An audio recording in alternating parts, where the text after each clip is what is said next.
Hi everyone, this is Richard from RJS Events. First, a huge thank you for joining this group and helping me try to recreate that special rugby clubhouse atmosphere while we're all in lockdown, dreaming of a Lions tour. I wanted to see if we could get some Lions players involved in the clubhouse to share their story. And a few days ago, I had the great pleasure of chatting with a two-time Lion, now coach at Brive, Jeremy Davidson. Jeremy learnt his rugby at the Methodist College in Belfast, played club rugby for Dungannon, Ulster, London Irish and Castres. He won 32 caps for Ireland and toured South Africa and Australia with the Lions, being voted Players' Player on that famous South Africa tour of 1997. After a knee injury ended his playing career, he set his sights on coaching, and after stints on coaching teams in Ulster and France, he became head coach of Brive in 2018 and guided them back to the top 14 in his first season. We chatted about his life in rugby and that legendary 97 tour. I began by asking him about the challenges of coaching a top-flight rugby team in lockdown. Yeah, it's a strange old time. We've had to adapt, and it wasn't foreseeable that it was going to last this long. So we've just kind of had to adapt and change the way we do things. A lot more meetings online. We cleaned out all the equipment in our gym and gave it to the players so they could work from home and do some maintenance. We've developed the way we train online with yoga, mobility, and injury prevention, so that whenever we get back on the pitch, we can make the most of our abilities and hopefully secure a successful season next year now that this one's been stopped. And how have the players reacted to that new way of working? I mean, obviously these circumstances have been forced upon everyone, but there seem to be certain things that we could take forward that might be useful in the future when we do return. They've adapted really well. They've worked really hard. They've been sending in their running GPS meters. They've been sending in their weigh-ins twice a week. They've been doing their yoga and their mobility online. They've been doing video analysis with the coaches once a week as well. So we're keeping mentally focused about rugby as well. So it's been long, but it has been profitable. I think as a group of coaches as well, we've sort of sat back and reflected on how we did things this year and last year, how we can do things better. Listen to a lot of podcasts. There's a lot of great podcasts out there with international coaches, coaches from all over the world who are giving insights into how they focus, how they develop as coaches, and how they work. So normally we don't have time to reflect. The seasons are week by week, and games just come upon you very quickly. So this time to reflect and go and look for new ideas is really, really good for a coach. I don't know how often you may reflect on your own career, but for that today, let's go back to the beginning if you can. How did you first get into the game of rugby? Well, firstly, Richard, it seems a long time ago now. Yeah. Looking back to then, how did I get into the game? I was lucky to go to school which was very good academically, but was very good at sport as well. Really rugby focused. My coaches there really drove us on and took us to 2 Schools Cup finals, one of which we won, one of which we lost, and that gave me a real taste for rugby. And this was at the Methodist College. I was really dedicated. I trained hard. I got a taste of it early, and thankfully from there I went on to senior rugby. I didn't leave Northern Ireland. A lot of young rugby players left to go to England or Scotland to university and kind of lost their way in their rugby careers. I was quite lucky. I stayed at home and went to play for Dungannon straight away after school, and I had very, very good coaches. I think every rugby player needs to realise the amount of luck that they have to pursue their passion, and I had a lot of really good rugby coaches who motivated me and pushed me on to be the best that I could be.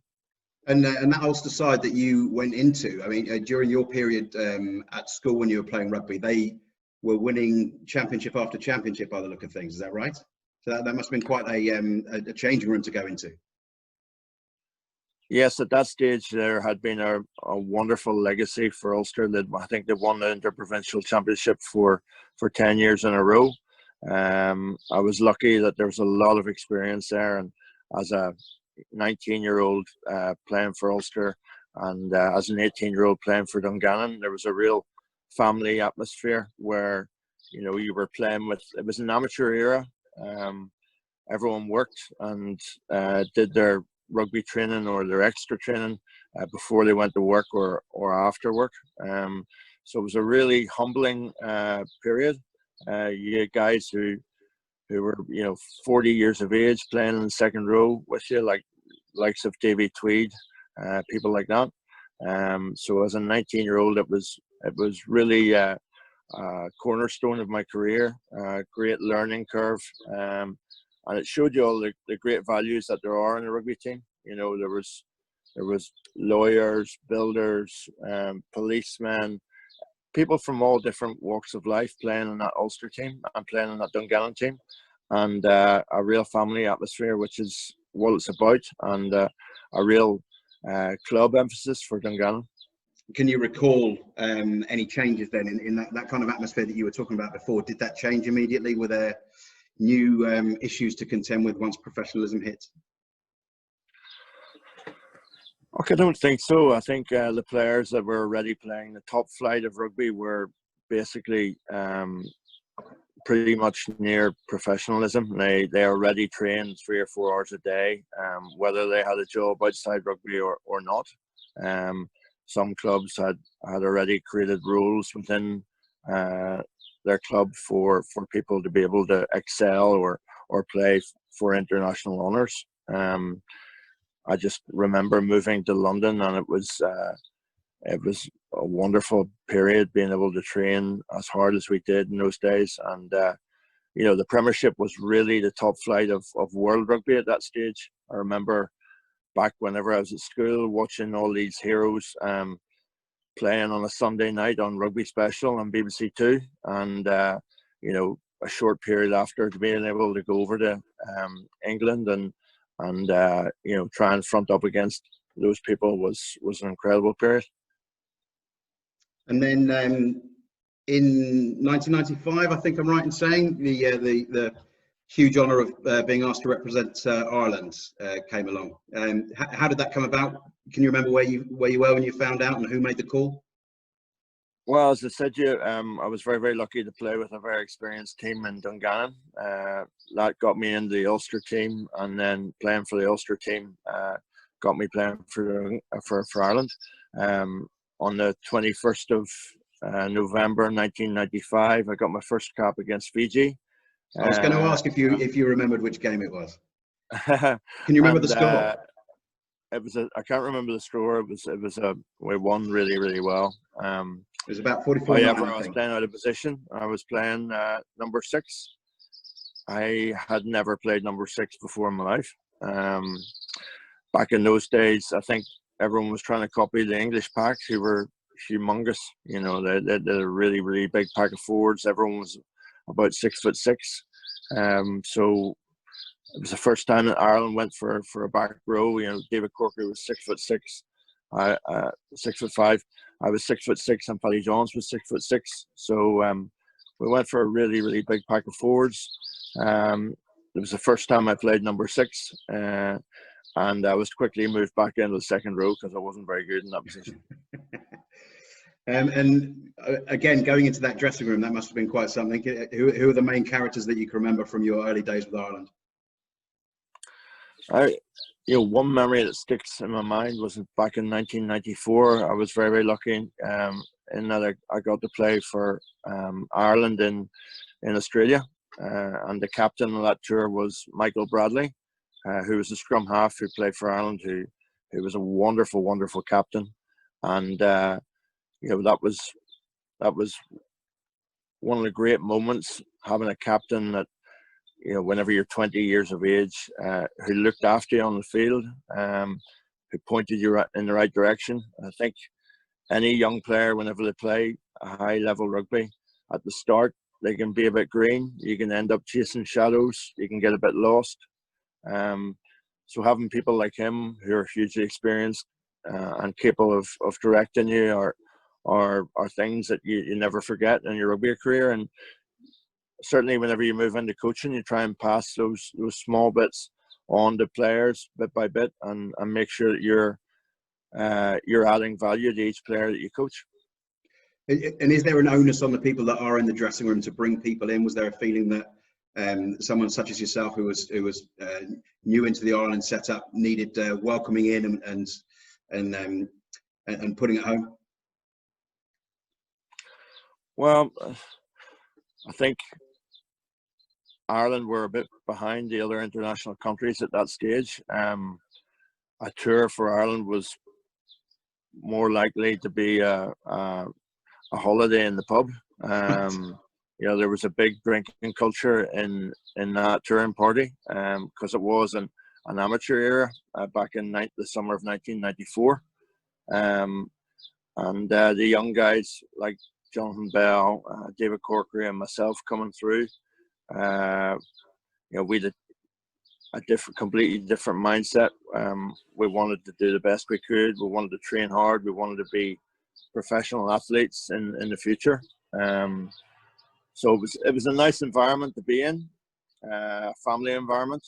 But we actually had probably a bit of ambition to train harder than many people on that tour. And so when you did come over to play for London Irish, I know this was the season you originally picked up your knee injury. Is that right?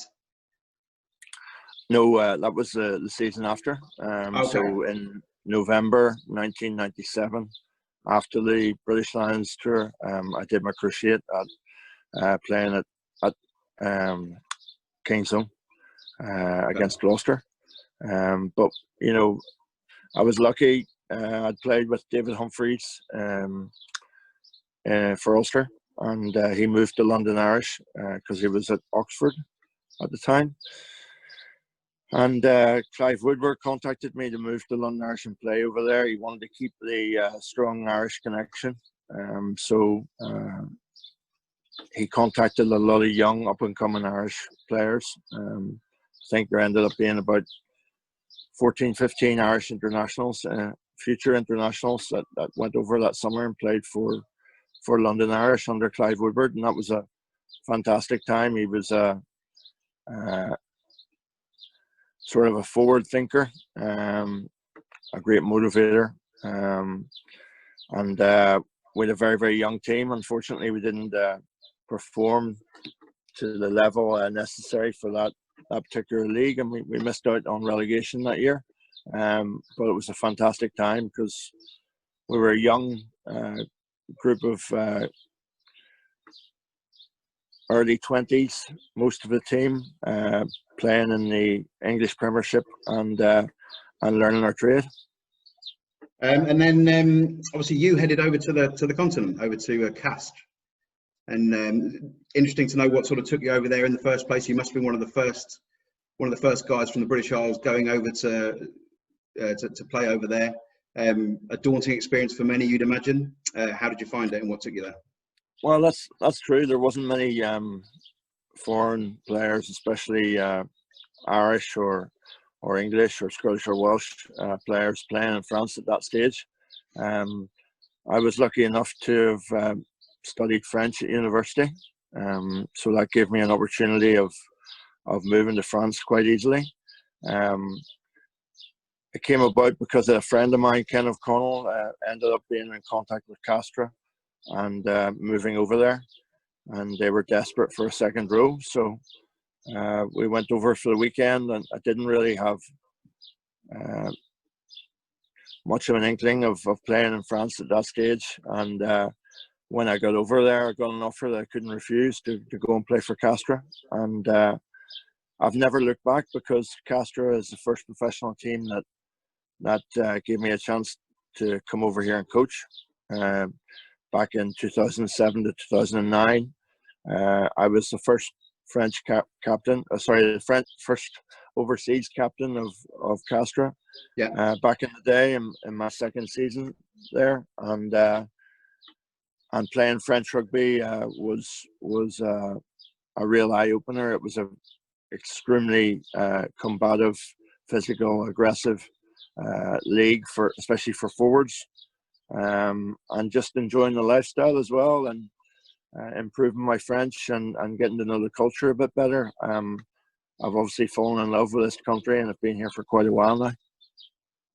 And obviously, you had two things to contend with there. In a way, that was it was still pretty early professionalism, and you had the French rugby culture compared to what it was like back home.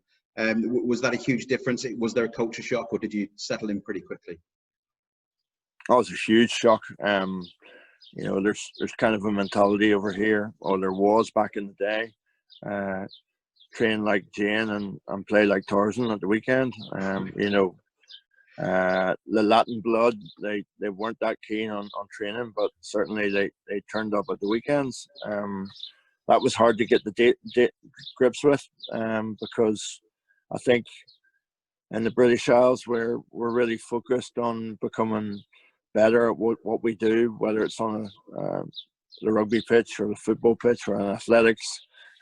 Everything's focused on becoming better in our particular skill set. In France, there has been a completely different attitude towards that. You know, I think they've caught up dramatically now. There's a lot more professionalism in the clubs, and there's such a great depth of talent in French rugby. You know, they've got so many players to pick from. We saw the French team this year with a whole new rebuild of squad, and how competitive they were once again. So, you know, wonderful experience coming over here, learning the culture, appreciating the fact that if you want to succeed in France, you have to take it day by day, and you know, you can't bring about dramatic change. It's important that you bring the French nationals with you and do that bit by bit. Sure. I mean, certainly in Brive, I've been down there to watch a game or two. When Brive are playing, it feels like the whole town is with you. Is there a difficulty sometimes in balancing the professionalism without losing that conviviality and that link back to the fans and the club? I think the pride and passion that is involved with playing at home and playing in front of a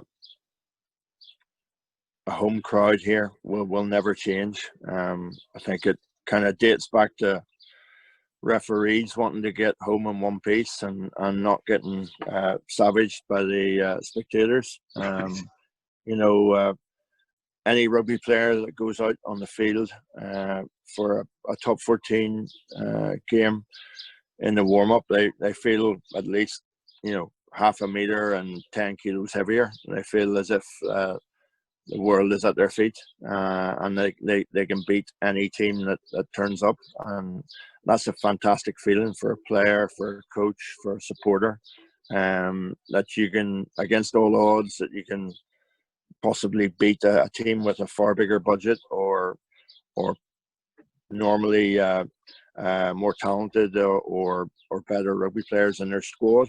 You know, that pride and passion is what competitive sport is all about.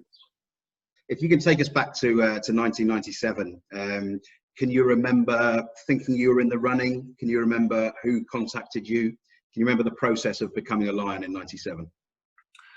Well, I think it's a dream for any person that plays international rugby, and then there's always one or two players who are really on form the year of the Lions tour that will possibly get a crack as well and be wild cards. So I think everybody kind of, when it gets round to a Lions year, they have in the back of their mind that they'd like to be able to get on that plane. Certainly, I'd only been playing for Ireland for a couple of years in the Six Nations. I really wanted to get on that plane, but there was a lot of competition out there, especially for second row.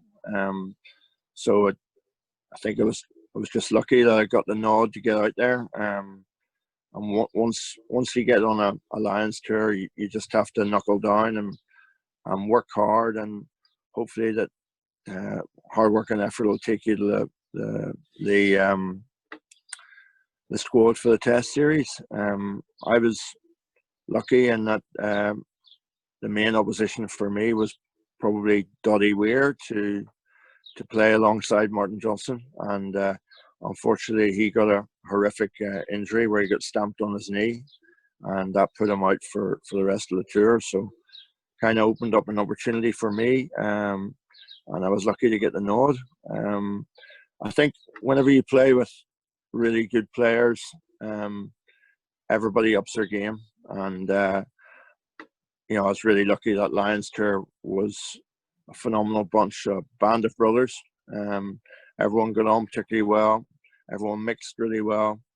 It was really well coached by Ian McGeechan and Jim Telfer, who know the Lions fabric in and out, what it takes to have a successful tour, so that all the countries become one, and that's what we did. So looking back on that, I think it was obviously the pinnacle of my career, but very fortunate that I was playing with really good players around me, like Martin Johnston, like Tim Rodber, like Paul Wallace, Keith Wood. Phenomenal time. So that's interesting what you said. You could sort of feel, because of the quality of the players around you, you could feel everybody upping their game.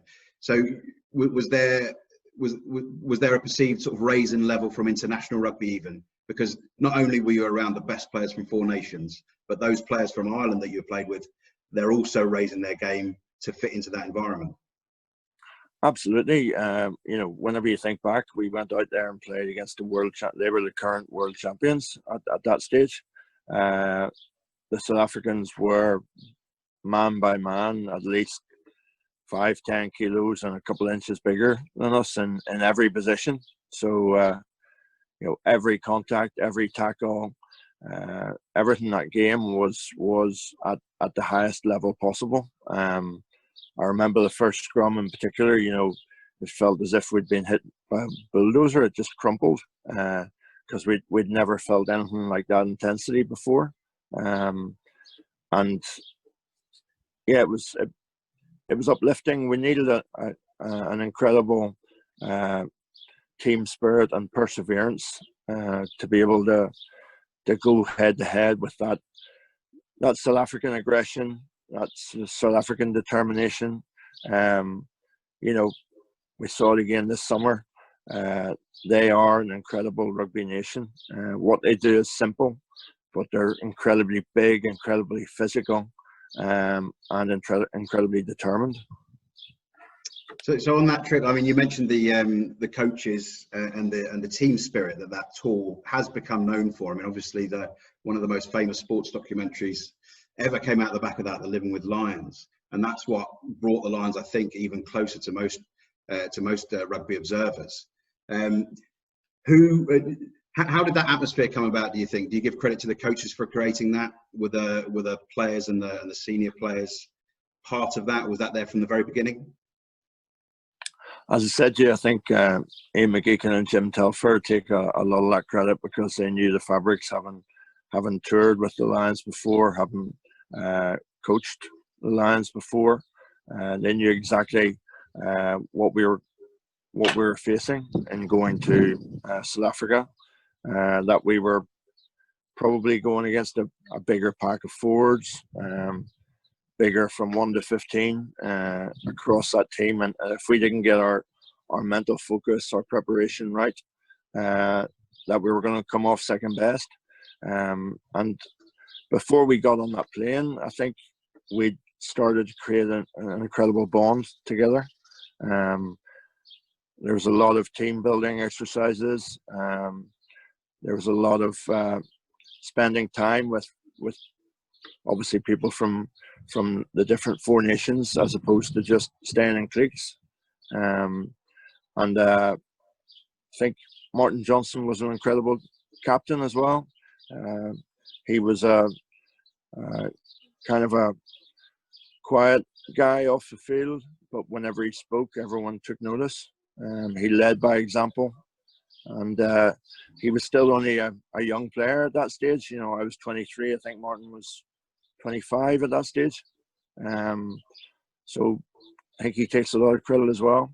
And the group of players, I think not only they were picked for their rugby talent on and off the field, but a lot of them were picked for their qualities as individuals. You know, they were good guys, and as well the fact that we brought, so I think for the first time, some rugby league players with us. You know, Scott Gibbs was an ex-rugby league player. Bentley, Tate.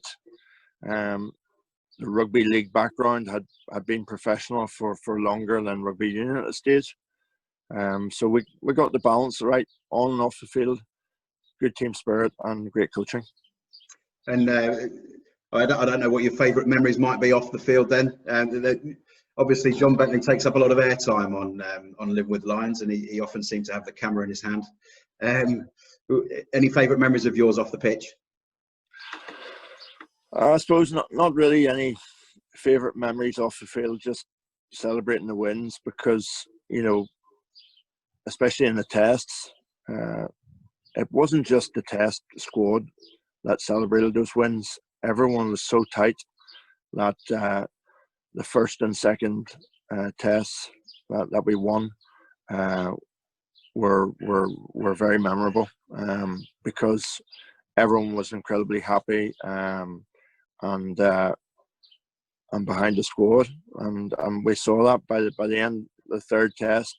There was quite a few changes because of illness, because of injury, and because of just the toll that rugby at that level took on us. And Jim Telfer was quite big in that documentary, certainly, on taking on the local culture, learning about how people play rugby in South Africa. And what memories does South Africa hold for you in particular? How was it to tour as a destination for a Lion? Well, look, South Africa won the World Cup in the summer there, and it's such a passionate rugby nation that it will just be an amazing tour to go on. You know, no matter what town you go to, no matter what destination, they are all fanatical about their rugby, and everything revolves around the sport of rugby. You know, obviously there's an increased focus on football out there now, but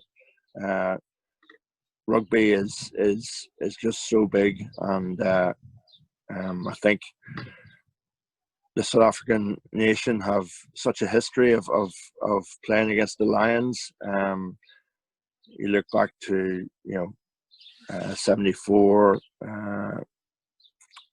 Like there's just so much history involved. I think it'll be an amazing tour. And moving on to you're a two-time Lion. You went out to Australia as well in 2001 under Graham Henry. The tour sort of become known in not such a positive way, in terms of potentially a few cliques developing and the team spirit not emerging in the same way. Is that fair? Is that your recollection of Australia 2001? That is fair. However, I think we're only a few minutes of winning that last test. I think it was Justin Harrison that stole that line out in the last few minutes, which kind of took the opportunity to win the test series. If the Lions had scored there, maybe we'd be talking differently about that test series now. But looking back, yes, Graham Henry had coached the All Blacks before in the Southern Hemisphere. He coached Wales for a few years before taking the Lions on. He came into it with a completely different mindset than that of Jim Telfer and Ian McGeechan, who knew the Lions inside out. His main focus was on one team to win the Saturday games and the test series. And anybody that has been through the grueling tour, Lions tours, knows that you need a whole squad on board for team spirit, and for the simple fact that, you know, because of the intensity of those games, you're going to go through quite a lot of players. So by the time you get to the last match, you could be on you know, your fourth choice number 9 or tight head prop, etc. So I think the focus was too much on the Saturday team, and it should have been a more of a all-encompassing atmosphere and tour. But look, you know, we all learn from different tours and different experiences. Australia is a wonderful place to tour as well, especially for the Lions. We're well received no matter where we go. I think possibly selection. There was quite a few Welsh players who had played for Graham Henry in the lead up to that Lions tour, and they were maybe a bit disgruntled that they didn't get the nod for the Test series. But look, you know, it was still a very, very enjoyable tour. We were very close to winning the Test series. I personally wasn't involved in the Test series because Martin was playing particularly well, and Danny Grewcock came from nowhere and was in the prime of his life, and possibly one of the best players on that tour. So I ended up playing for the midweek team, but I was still there, I still enjoyed it, and it was a great experience for me. Sure. It does seem that one of the most important things then is the idea of the midweek team, if you are performing well in that, to have a shot at playing on the Saturday. Is that fair? You need to have the impetus to know that if you're playing well on a Wednesday, that you've got a shot at being in that Saturday side. Well, I'll give you an example of that 2001 tour. You know, we went down to, I think we'd gone through about 3 or 4 number 9s, and I think it was Andy Nichol was on a tourist tour and got called in to sit on the bench in the last week of the tour. So it just goes to show you that you never know what's around the corner, and that a Lions tour, you need a lot of tourists, and you need everybody involved, and you need the right atmosphere. Sure. And so now down there in Brive, obviously you're very comfortable in the French environment. You've got the language, all that kind of thing. You are coaching a number of different nationalities. Presumably that has its challenges as well. I guess in a slightly similar way, you could draw an analogy to the Lions and bringing a lot of people together in one dressing room for one purpose.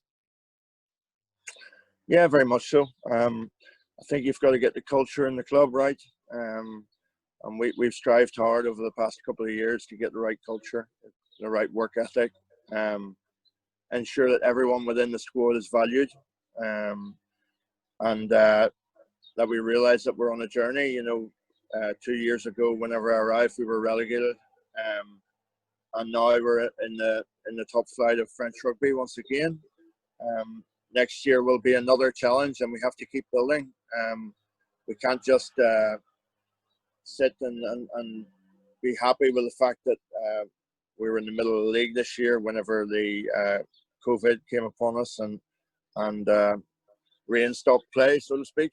But we have to keep building towards next season, keep improving the young kids coming through, because at Brive it's very, very important that we bring new talent from this area, because we'll never be able to compete with the big teams in terms of their checkbooks, but in terms of pride and passion and the will to win for Brive in this league, we will be able to compete. And the more homegrown talent that we bring through for Brive in the black and white, the easier that will be, the easier my job will be, the easier the coaching staff will be. So it's a wonderful place to coach rugby, because everyone's so passionate and fanatical about it. You know, whenever you win a game and you go to the market on a Saturday morning, there's a tremendous warmth, and everyone's just so welcoming that I couldn't think of coaching anywhere else in France. Fabulous. Well, that's a great place to draw to a close, Jeremy. Thank you very much for your time and your generosity. And just one last thing: if anybody is thinking about coming out to the Lions in South Africa, what's the one thing they should be looking out for? The one thing they should be getting excited about the most? Well, I think to travel around South Africa and experience the different towns and franchises, from Cape Town to Bloemfontein to Joburg, they're all completely different, and there's all so much to offer outside the rugby as well. The vineyards, the safaris, the diving, the boat trips. South Africa is such a wonderful country that it's completely different from Europe, and that's why my South African players can't wait till the summertime to get back home and have a wee bit of their homeland and what it offers. So it's a wonderful place to tour. I hope that the Lions tour goes on, and I hope that you get lots of people going over there to experience it. No, fingers crossed. Well, as I said, thank you very much for your time, Jeremy. It's been fantastic, and hopefully we'll catch up with you again soon. And good luck good luck with next season once it gets underway. Thank you very much. Bye-bye. So there you have it. A huge thank you to Jeremy Davidson and to Simon Gillam for putting me in touch with Jeremy. Please keep posting and sharing. Please feel free to extend an invitation to anyone you think might enjoy the Lions Clubhouse. They'll receive a warm welcome.